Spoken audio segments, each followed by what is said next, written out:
जब लक्ष्मण जी मेघनाद के बाण से मूर्छित होकर भूमि पर गिरे और श्री राम जी ने अपने प्रिय भ्राता को अचेत देखकर अश्रुओं से भीगी आंखों से रोकर कहा, हे हनुमान, यदि आज लक्ष्मण को कुछ हो गया तो मेरे जीवन का क्या अर्थ रह जाएगा। उन आंसुओं को देखकर वायुपुत्र हनुमान के हृदय में अग्नि दधक उठी। उनकी वाणी गर्जना करने लगी, जैसे स्वयं रुद्र बोल उठे हों। इसका उत्तर वे स्वयं देते हैं। हनुमान जी महाराज कहते हैं, मैं जाऊंगा संजीवनी लेने। यदि मुझे वहां संजीवनी बूटी नहीं मिलती तो उसी वेग से मैं चला जाऊंगा स्वर्गलोक में और वहां देवताओं से छीनकर अमृत ले आऊंगा। यदि वहां भी मुझे अमृत नहीं मिला तब मैं अमृत के उत्पत्ति स्थान पाताल लोक चला जाऊंगा, और यदि वहां से भी मुझे अमृत नहीं मिला तो मैं चंद्रमा को ही लक्ष्मण जी के मुंह में निचोड़ दूंगा।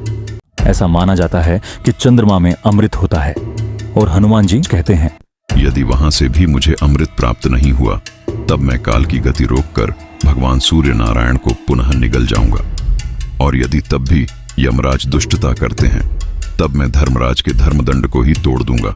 यानी महाकाल ही ऐसी बात कह सकते हैं जो साक्षात रुद्रावतार हनुमान जी महाराज ने भगवान राम जी को कहा। इन शब्दों के साथ हनुमान जी का रूप विकराल हो उठा। आकाश कांपने लगा, पर्वत थर्राने लगे और देवता स्वयं थरथराने लगे।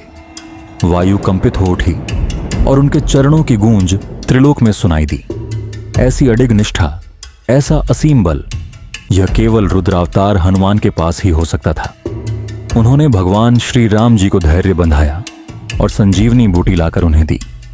अगर जीवन में तुम्हारी कोई योजना असफल हो जाए तो याद रखना, हनुमान जी कभी हार नहीं मानते। वे तब तक प्रयास करते हैं जब तक सफलता उनके चरण चूम न ले। इसलिए यदि तुम्हारा एक प्लान फ्लॉप हो जाए तो नया बनाओ, क्योंकि जब तक हनुमान तुम्हारे साथ हैं कोई भी असंभव कार्य संभव बन सकता है। जहां हनुमान है वहां हार नहीं, केवल विजय, केवल संकल्प, केवल प्रभु का नाम है।